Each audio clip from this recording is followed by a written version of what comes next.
back, viewers. My colleague Megha has exclusively spoken to Pascal Confavreux, the spokesperson of the Ministry of Foreign Affairs in France. Let's hear that interaction.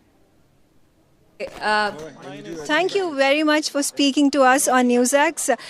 We have with us the spokesperson of the French Foreign Ministry, Pascal Confavreux. Thank you very much. I want to know from you the France-India special relationship and what is the role that India plays over here as a G7 special invitee.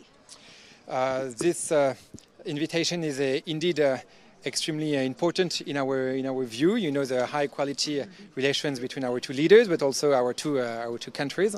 This partnership has expanded in the last months and last years in the different dimensions: cultural, innovation, also defense and military.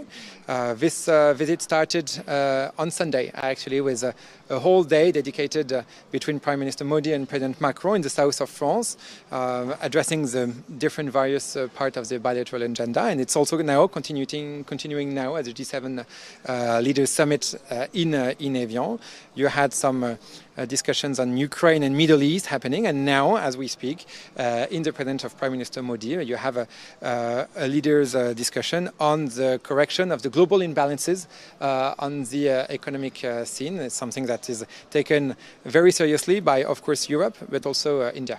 Thank you. There also has been, you know, when you talk about the growth from G7 to G8, do you think India has a role to play? Is there going to be an expansion of G7 to G8? Because a lot of people are talking about it. Is that comment on that? What is once again extremely important is to have these discussions between leaders addressing the crisis of the moment.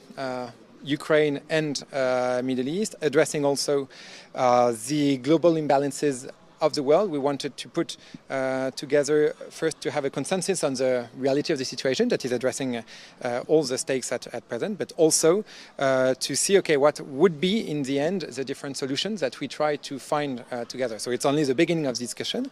Actually last Thursday, President Macron gathered a summit of convergence, so including all the countries that are present in Evian, and China, and OECD, and the IMF, and the World Bank, actually. So all these leaders to see how we can agree on, first, the diagnostic and the situation, and see, second, how we can address it in the future. Thank you very much for talking to us. So there we saw it, the spokesperson of the Ministry of Foreign Affairs of France with us on NewsX here at the G7 Evian Summit.